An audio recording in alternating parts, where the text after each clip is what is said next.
जी अस्सलाम वालेकुम बच्चों, क्या हाल हैं आपके? ठीक ठाक?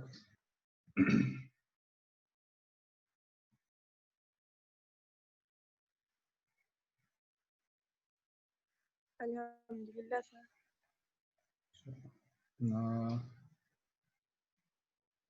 जी रिगार्डिंग लास्ट लेक्चर कोई क्वेश्चन हो आप लोगों का बेटे तो आप लोग पूछ सकते हैं, अदरवाइज हम स्टार्ट करेंगे फिर आज का लेक्चर।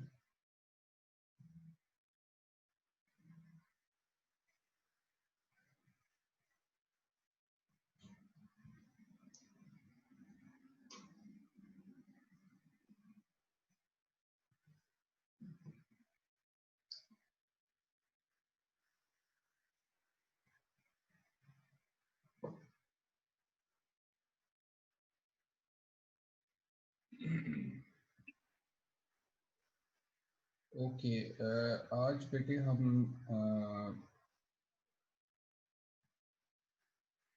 डिस्कस करेंगे अपने next learning objectives.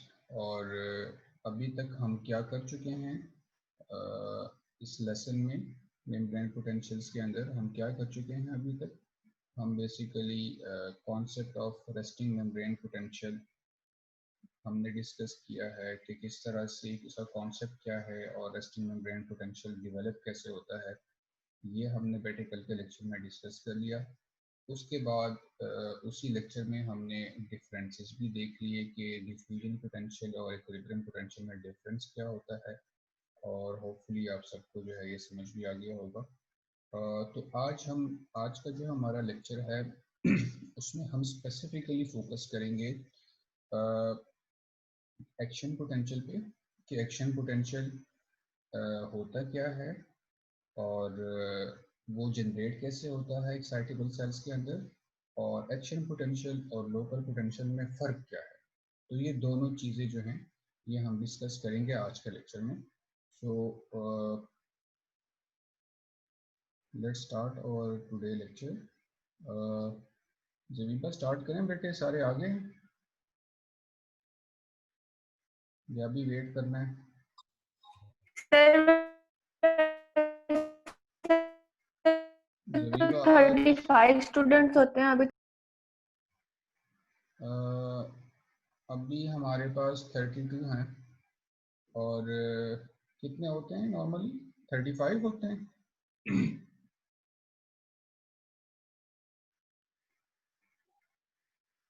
Yes sir, 35 होते हैं। ठीक है। अच्छा,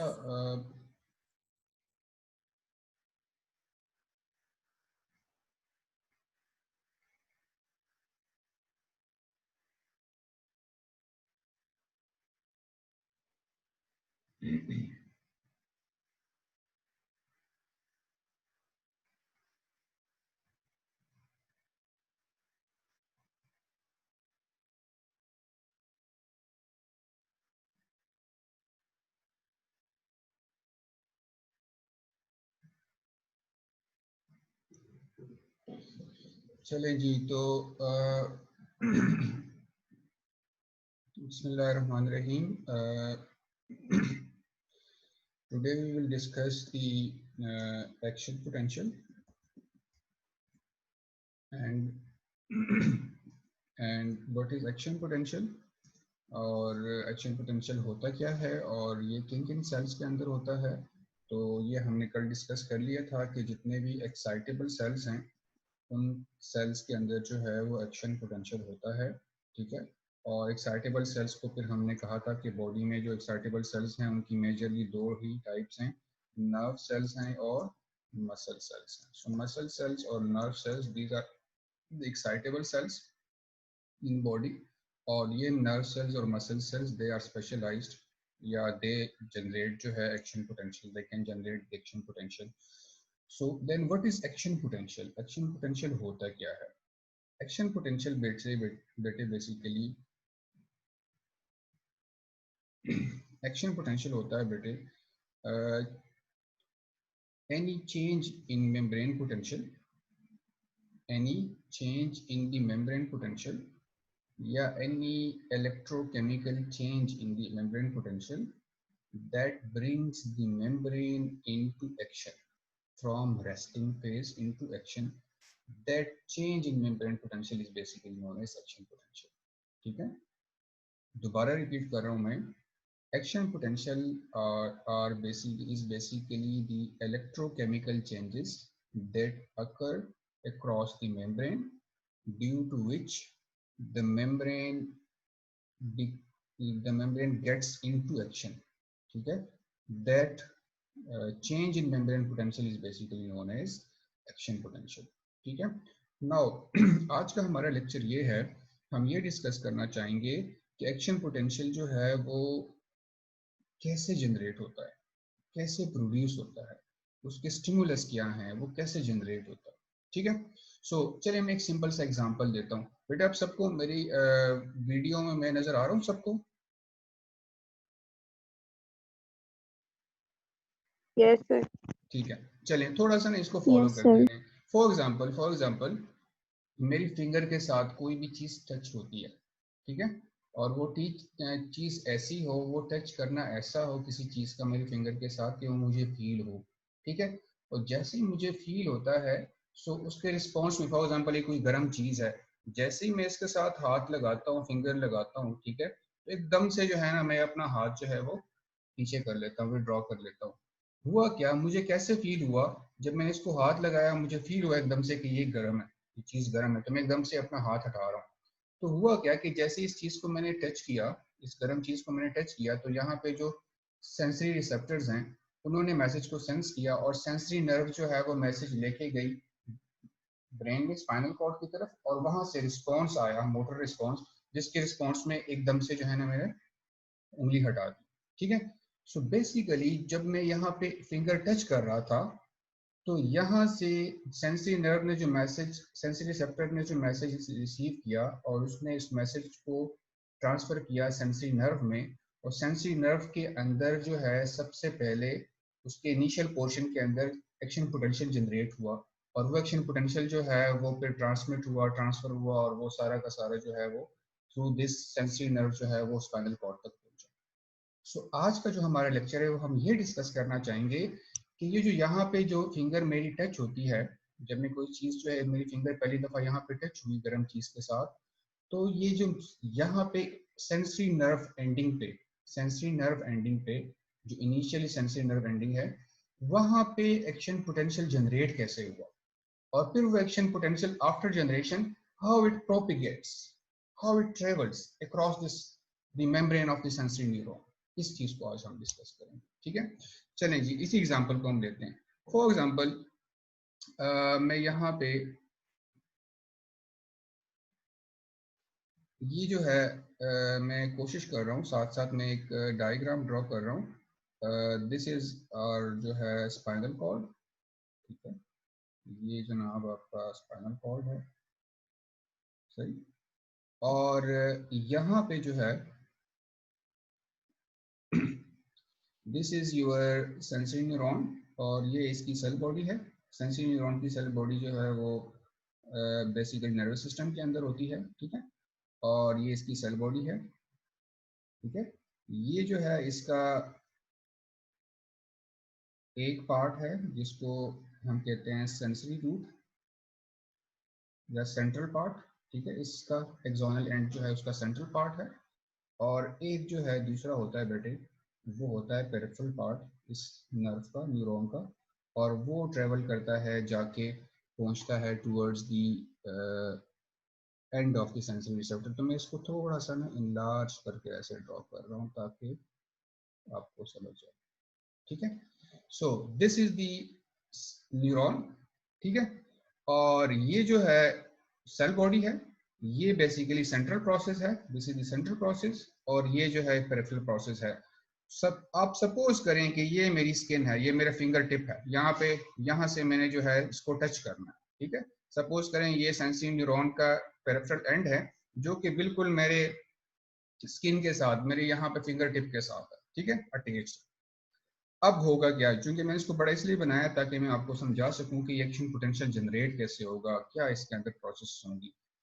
चलें जी, तो अब हम स्टार्ट करते हैं। सबसे पहले क्या होता है, फॉर एग्जांपल मैं यहाँ पे एक लाइन ड्रॉ करूंगा, साथ साथ ये देखिए, ये है जनाब आपका एक स्ट्रेट लाइन, ठीक है, और इसके साथ जो है मैं यहाँ पे एक लाइन ड्रॉ कर रहा हूँ ऐसे, ठीक है। और मैं कह रहा हूँ फॉर एग्जांपल ये हमारे पास, ये जो इस टाइम पे ये जो नर्व सेल है, अभी हमने इसको कोई स्टिमुलस नहीं दिया, ठीक है, ये न्यूरॉन जो है सेंसरी न्यूरॉन, इसको हमने कभी स्टिमुलस नहीं दिया, तो डेफिनेटली ये रेस्टिंग फेज में होगा, ठीक है। हम सपोज करते हैं कि इस न्यूरॉन का जो रेस्टिंग फेज है वो हमारे पास है, फॉर एग्जाम्पल हम कहते हैं, इस लाइन से मैं नोट करता हूँ, फॉर एग्जाम्पल इस न्यूरॉन का रेस्टिंग फेज है -70 मिलीवोल्ट, मैं यहाँ पे लिख देता हूँ। फॉर एग्जाम्पल दिस न्यूरॉन, इसका जो रेस्टिंग मेम्ब्रेन पोटेंशियल है दैट इज -70 मिलीवोल्ट, ठीक है, मिलीवोल्ट में नहीं लिख रहा, आप इसको समझ जाइएगा कि मिलीवोल्ट की बात हो रही है, ठीक है। हमेशा याद रखें, हमेशा याद रखें कि नॉर्मली आपको पता है कि पोटेशियम इक्विलिब्रियम पोटेंशियल कितना होता है सेल का, वो मैंने आपको कल बताया था कि that is -85 millivolt. Potassium equilibrium potential cell का कितना है, -85 मिलीवोल्ट। हमेशा सेल का जो रेस्टिंग मेम्ब्रेन पोटेंशियल होता है ना, वो पोटेशियम इक्विलिब्रियम पोटेंशियल से थोड़ा सा इलेक्ट्रो पॉजिटिव होता है, थोड़ा सा कम इलेक्ट्रोनेगेटिव होता है, हम ये कह सकते हैं। फॉर एग्जांपल अगर ये सेल जो है इसका रेस्टिंग मेम्ब्रेन पोटेंशियल देखिए -70 है, कोई सेल ऐसा हो सकता है कि इसका रेस्टिंग मेम्ब्रेन पोटेंशियल जो है -80 हो, सो वो थोड़ा सा डिफरेंस होगा उनके दरमियान। कंप्लीटली सारे के सारे सेल जो है वो अंदर से, जिनका membrane potential, resting membrane potential है, वो बहुत थोड़े ऐसे सेल्स हैं जिनका resting membrane potential almost equal to the potassium equilibrium potential या उससे भी कम हो, ठीक है, जिस तरह -90 वाली की बात हम कर रहे हैं। ज्यादातर क्या होता है कि उनका रेस्टिंग मेम्ब्रेन पोटेंशियल जो है वो थोड़ा सा कम इलेक्ट्रोनेगेटिव होता है as compare to the potassium equilibrium potential, ठीक है। मैं यहाँ पे इसको साथ साथ रिनोट कर रहा हूँ ताकि आप लोगों को थोड़ी सी ना चीज सिचुएशन क्लियर हो। Equilibrium potential, this is equilibrium potential, potassium equilibrium potential, गौर कीजिएगा इस बात पे, मैं थोड़ा सा टाइम ले रहा हूँ सिर्फ आप लोग की एक बेसिक कॉन्सेप्ट बनाने के लिए। This is your resting membrane potential -70 millivolt. ठीक है, अब तो ये -70 मिलीवोल्ट पे जनाब सेल जो है वो रेस्टिंग फेज में। ठीक है, अब फॉर एग्जांपल किसी ने जो है यहाँ पे फिंगर को टच किया। अब जैसे ही फिंगर को टच किया तो उसकी वजह से क्या हुआ कि इस सेल मेम्ब्रेन के अंदर जो सेंसरी न्यूरॉन है, इसके सेल मेम्ब्रेन के अंदर बेसिकली एक स्पेशल टाइप ऑफ ट्रांसपोर्टर्स हैं, special type of ion channels हैं। इस special type of ion channel का एक नाम है, इसको हम कहते हैं, इस चैनल्स को अगर हम कहते हैं, मैं यहाँ पे इसका नाम लिख रहा हूँ, touch sensitive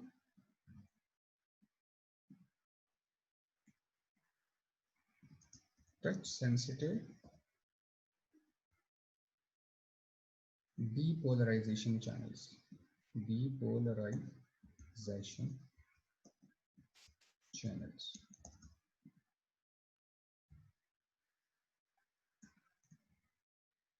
These are basically touch sensitive depolarization channels। चलें जी, अब हम इसको यहाँ पे थोड़ा सा, ये जो टच सेंसिटिव डीपोलराइजेशन चैनल्स है ना बेटे, ये स्पेसिफिक है फॉर सोडियम आयन। इसके थ्रू जो है सेल के अंदर बेसिकली सोडियम आयन आ सकता है। ठीक है, और जब यहाँ पे कोई भी चीज हल्की सी जो है, हल्का सा कोई मेरी फिंगर को टच करेगा, सो उसकी वजह से क्या होगा, ये जो मैकेनिकली ऑपरेटेड इसको मैकेनिकली ऑपरेटेड डिपोलराइजेशन चैनल्स भी कहते हैं, इसको टच सेंसिटिव डिपोलराइजेशन चैनल्स भी कहते हैं। ये टच सेंसिटिव डिपोलराइजेशन चैनल्स बेटे क्या होंगे, ये एक्टिवेट हो जाएंगे और ये खुल जाएंगे। नॉर्मली क्लोज रहते हैं, ये खुल जाएंगे, थोड़ा सा खुलेंगे, जितना आपने स्टिमुलस दिया होगा उसके रिस्पॉन्स में थोड़ा सा खुलेंगे। इसकी वजह से क्या होगा कि सोडियम थोड़ा सा सेल के अंदर आएगा। अब जब सोडियम थोड़ा सा सेल के अंदर आएगा ना बेटे, तो क्या होगा, मैं इसको यहाँ पे शो कर रहा हूँ। देखें, आपने यहाँ पे इसको मेम्ब्रेन को टच किया, जिसकी वजह से क्या हुआ कि ये चैनल्स ओपन हुए, तो सोडियम सेल के अंदर आना शुरू हो गया। तो मैं यहाँ पे इसको डिनोट कर रहा हूँ कि ये देखें, ये आपकी मेम्ब्रेन है इन टर्म्स ऑफ कि क्या वोल्टेज मेम्ब्रेन टेंशन में क्या चेंज आता है। ये देखें, आपने थोड़ा सा स्टिमुलस दिया मेम्ब्रेन को, जिसकी वजह से रिस्पॉन्स क्या आया कि मेम्ब्रेन जो है वो थोड़ी सी, सोडियम जो है सेल के अंदर आया तो मेम्ब्रेन थोड़ी सी जो है वो इलेक्ट्रोपॉजिटिव होना शुरू हो गई, -70 से -68 पे चली गई। ठीक है, हुआ क्या कि इस रेस्टिंग मेम्ब्रेन पोटेंशियल और जो आपका रेस्टिंग मेम्ब्रेन पोटेंशियल से ऊपर एक दूसरा पोटेंशियल होता है, जिसको हम कहते हैं, जिसका नाम है जनाब threshold potential, TRESHOLD, threshold potential. ठीक है, दिस इज थ्रेशोल्ड पोटेंशियल। और ये थ्रेशोल्ड पोटेंशियल जो है, ये इस सेल के लिए हम सपोज करते हैं कि इस सेल के लिए है -60 मिलीवोल्ट। ठीक है, दिस इज थ्रेशोल्ड पोटेंशियल और ये इस सेल के लिए है -60 मिलीवोल्ट। अब आपने क्या किया बेटे, आपने ये किया कि आपने थोड़ा सा जो है यहाँ पे इस मेम्ब्रेन को टच किया, जिसकी वजह से ये टच सेंसिटिव डिपोलराइजेशन चैनल थोड़े से ओपन हुए। अब जो थोड़े से जब ओपन हुए, इसकी वजह से थोड़ा सा पॉजिटिव चार्ज सेल के अंदर आया in the form of sodium. तो क्या हुआ कि मेम्ब्रेन जो है वो थोड़ी सी हल्की सी जो है वो डीपोलराइज हुई -70 से थोड़ी सी जो मेम्ब्रेन है वो डीपोलराइज हुई, और वो हल्की सी जो है वो -70 से -68 -65 की तरफ पहुंची।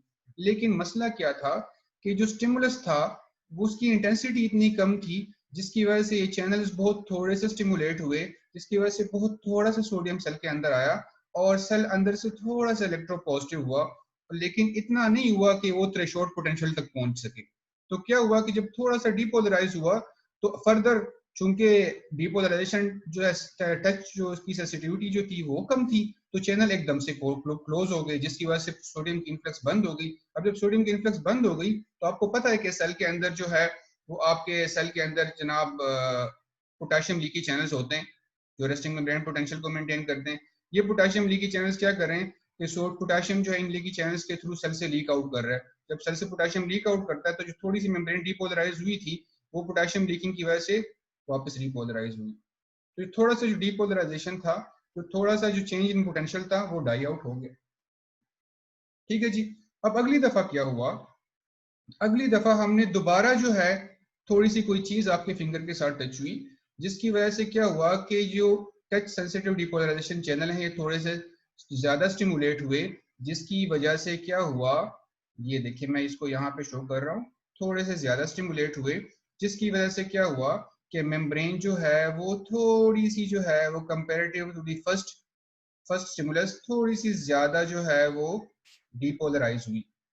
लेकिन even then the stimulus was not sufficient to bring the membrane potential from resting to threshold। ठीक है, जब रेस्टिंग से थ्रेशोल्ड की तरफ उसको नहीं लेके जा सका जो चेंज इन पोटेंशियल था, जो इनकमिंग सोडियम था, तो फिर क्या हुआ कि क्योंकि टच की जो स्टिमुलस थी, जो स्टिमुलस की इंटेंसिटी थी वो थोड़ी थी, जिसकी वजह से क्या हुआ कि मेम्ब्रेन पोटेंशियल जो है जो थोड़ा सा चेंज हुआ था वो दोबारा जो है वो डाई आउट हो गया। अब अगली दफा क्या हुआ कि थोड़ा सा जो है किसी ने स्टिमुलस की इंटेंसिटी ज्यादा और ज्यादा कर दी। अब जब स्टिमुलस की इंटेंसिटी बेटे और ज्यादा हो गई तो इस दफा स्टिमुलस की इंटेंसिटी इतनी सफिशिएंट थी कि वो रेस्टिंग मेम्ब्रेन पोटेंशियल को लेके गई थ्रेशोल्ड पोटेंशियल तक। और जैसे ही रेस्टिंग मेम्ब्रेन पोटेंशियल बेटे थ्रेशोल्ड पोटेंशियल तक पहुंच गया, ठीक है, तो वहां पे क्या हुआ कि इस सेल मेम्ब्रेन के अंदर बेटे, इस सेल मेम्ब्रेन के अंदर एक दूसरे टाइप ऑफ जो है स्पेशल गेटेड चैनल्स थे, जिसका मैंने कल आपको बताया था। और ये जो गेटेड चैनल्स थे, ये क्या होता है कि अंडर नॉर्मल कंडीशन इसके दो गेट्स होते हैं, और अंडर नॉर्मल कंडीशन जो है ये क्लोज रहते हैं। इसका ये बाहर वाला जो गेट है, एक बाहर वाली साइड पे होता है और दूसरा गेट जो है वो अंदर वाली साइड पे होता है, ऐसे। ठीक है, सो इस बाहर वाले गेट को हम कहते हैं एक्टिवेशन गेट, और ये जो अंदर गेट है इसको हम इनएक्टिवेशन गेट कहते हैं। और इन चैनल्स का नाम है बेटे voltage sensitive sodium channels. These channels are basically voltage gated sodium channels. और इन चैनल्स की कॉन्फ़िगरेशन क्या होती है कि अंडर नॉर्मल रेस्टिंग कंडीशन क्या होता है कि इसका जो एक्टिवेशन गेट है ये बाहर वाली साइड पे ये क्लोज रहता है, और इसका जो इनएक्टिवेशन गेट है वो खुला रहता है। ठीक है, अब क्या हुआ कि जैसे ही मेम्ब्रेन पोटेंशियल रेस्टिंग से थ्रेशोल्ड पे पहुंचा, तो एकदम से ये जो आपके चैनल्स, जो आपका एक्टिवेशन गेट था सोडियम चैनल का, वो ओपन हो गया। और जैसे ही सोडियम चैनल का बेटे एक्टिवेशन गेट ओपन हुआ, तो सडनली सोडियम जो है वो एक्स्ट्रा सेलुलर फ्लूइड में चूंकि ज्यादा होता है, ये एकदम से तेजी से जो है सेल के अंदर आना शुरू कर दिया सोडियम। अब सोडियम जब सेल के अंदर आएगा तो आपको पता है कि जो सेल का रेस्टिंग मेम्ब्रेन पोटेंशियल है वो फ्लक्चुएट करेगा। जो सेल का जो थ्रेशोल्ड पोटेंशियल है, सेल के अंदर जब सोडियम ज्यादा आएगा तो क्या होगा कि जो आपका थ्रेशोल्ड पोटेंशियल है पर पहुंच गया तो सोडियम चैनल्स ओपन हो गए, और जनाब सोडियम की इनफ्लक्स शुरू होगी, और मेम्ब्रेन जो पोटेंशियल है वो ज्यादा इलेक्ट्रोनेगेटिविटी से इलेक्ट्रोपॉजिटिविटी की तरफ मूव करना शुरू कर गया।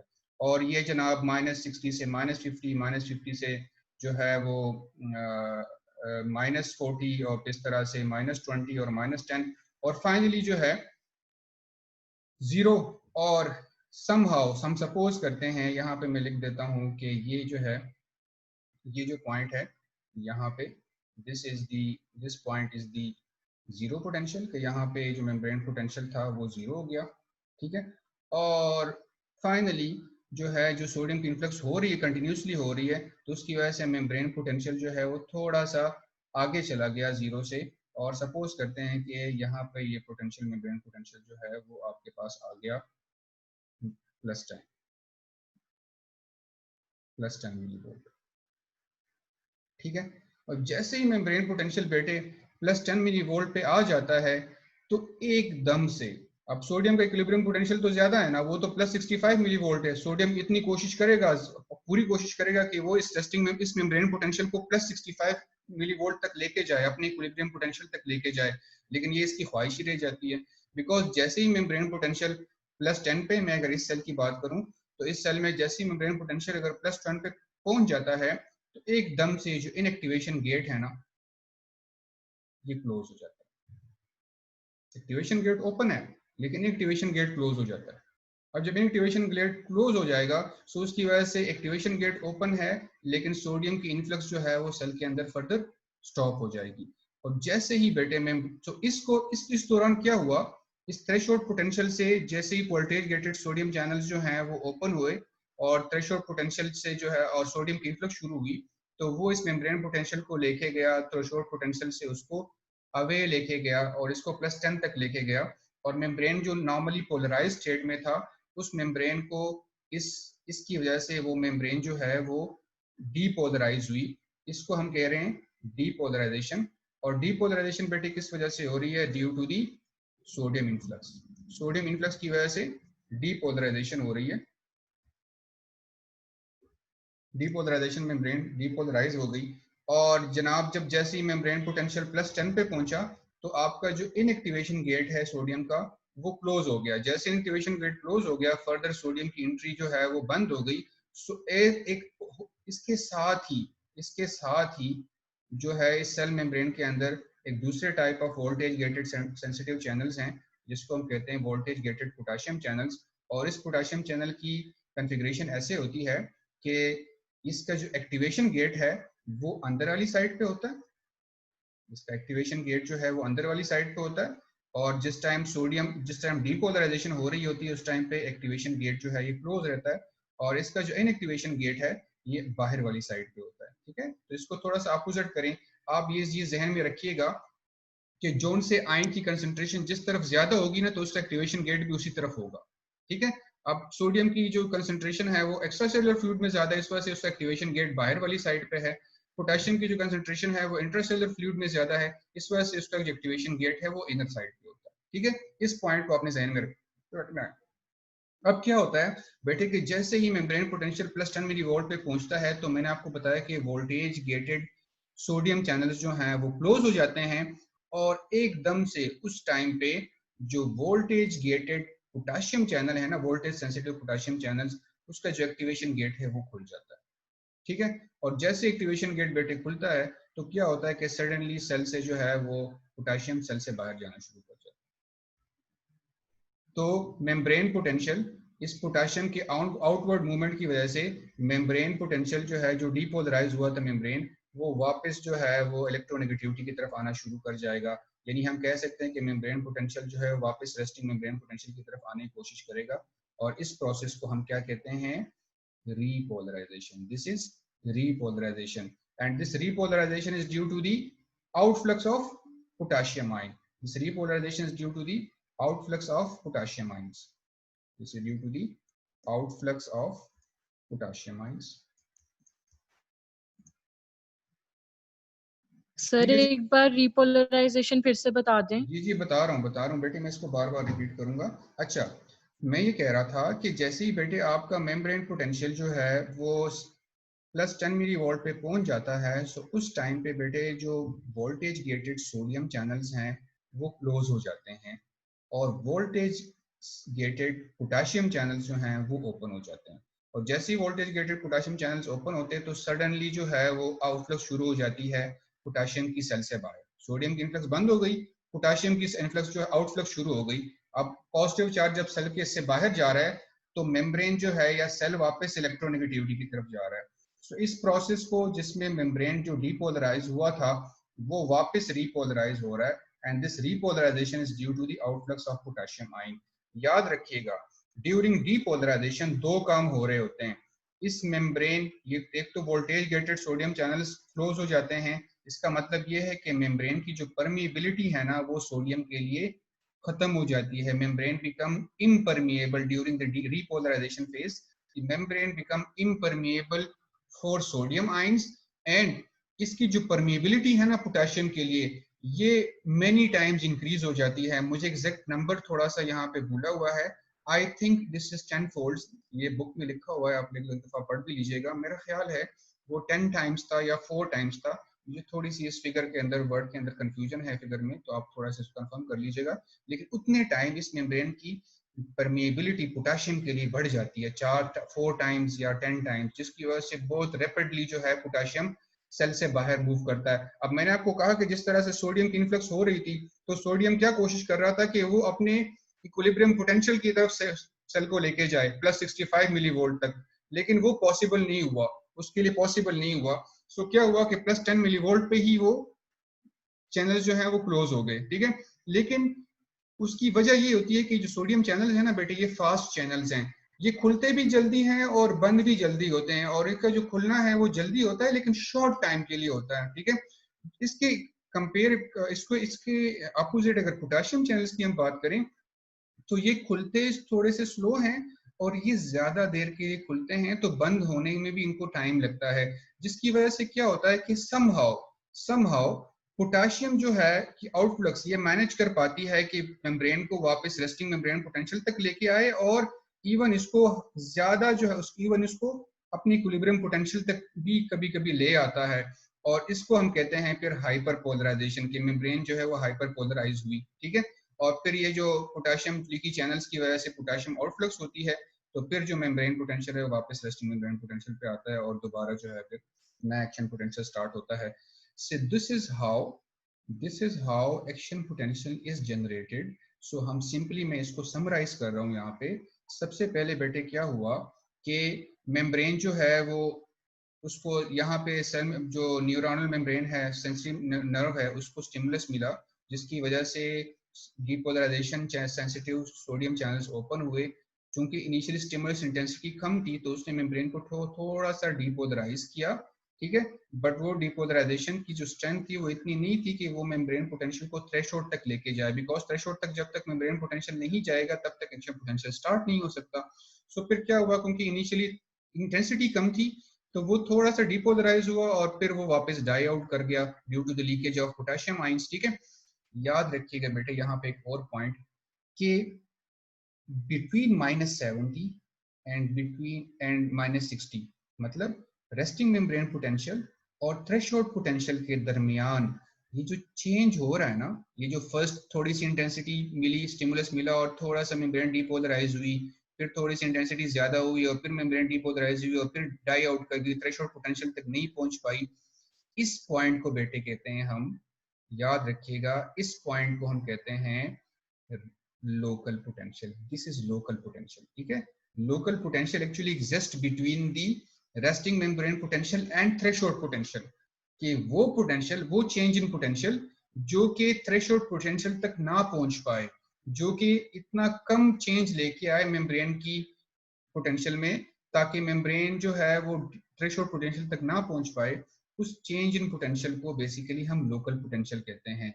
मतलब थ्रेशोल्ड पोटेंशियल से पहले तक का जितना चेंज इन पोटेंशियल होता है ना, इसको हम लोकल पोटेंशियल कहते हैं, ठीक है। और एक्शन पोटेंशियल कब होता है, जब मेम्ब्रेन पोटेंशियल रेस्टिंग से थ्रेशोल्ड तक पहुंच जाए। जैसे ही थ्रेशोल्ड पोटेंशियल अचीव होता है, फिर वहां पे लोकल पोटेंशियल खत्म, फिर वहां से एक्शन पोटेंशियल स्टार्ट, ठीक है। सो अब क्या हुआ कि आपने स्टिमुलस की इंटेंसिटी बढ़ा दी और आपने जनाब उसकी वजह से क्या हुआ कि जो वोल्टेज सेंसिटिव सोडियम चैनल्स थे वो -60 मिली वोल्ट पे जैसे ही थ्रेशोल्ड पोटेंशियल अचीव होता है, so voltage gated sodium channels open हो जाते हैं, सोडियम की सडन इन्फ्लक्स शुरू हो जाती है, सोडियम बहुत तेजी से सेल के अंदर आना शुरू कर जाता है और ये कोशिश करता है कि वो अपने इक्विलिब्रियम पोटेंशियल तक मेम्ब्रेन पोटेंशियल को लेके जाए। लेकिन जैसे ही मेम्ब्रेन पोटेंशियल +10 मिली वोल्ट पे पहुंचता है, सो वहां पे क्या होता है कि वोल्टेज गेटेड जो सोडियम चैनल्स हैं उनका इनएक्टिवेशन जो गेट है वो क्लोज हो जाता है, और उसके फौरन बाद जो है वोल्टेज गेटेड पोटेशियम चैनल्स वो एक्टिव हो जाते हैं, वो खुल जाते हैं, उनका एक्टिवेशन गेट खुल जाता है ये वाला, और पोटेशियम की आउटफ्लक्स शुरू हो जाती है, रैपिड आउटफ्लक्स शुरू हो जाती है, और पोटेशियम जो है मेम्ब्रेन जो डीपोलराइज हुई थी due to the influx of sodium ion, वो वापस रिपोलराइजेशन की तरफ जाने लगती है, रिपोलराइज होना शुरू होती है, and this repolarization is due to the outflux of potassium ion, and potassium also tries to reach its equilibrium potential. So somehow मैंने आपको बताया था कि चूंकि as compared to the sodium channels, voltage gated potassium channels थोड़े से slow channels हैं, it opens slowly and it takes more time to get close, so somehow it can manage, in some cell it can manage to reach its equilibrium potential. So जिसको हम फिर जब resting से equilibrium की तरफ का जो पीरियड है, इसको फिर हाइपर पोलराइजेशन कहते हैं, and this hyperpolarised membrane is then bring back to its resting membrane potential by the potassium leaky channels. ठीक है, so this is how action excuse me potential. Sir, आप repolarisation जी जी जी, आप repolarisation की टर्म यूज करेंगे या depolarisation? I am using the term depolarization for while the sodium is coming in, and I am using the term repolarization when potassium is going out of the cell. ठीक है, and I am using the term hyperpolarization when the membrane potential become more electronegative than resting membrane potential.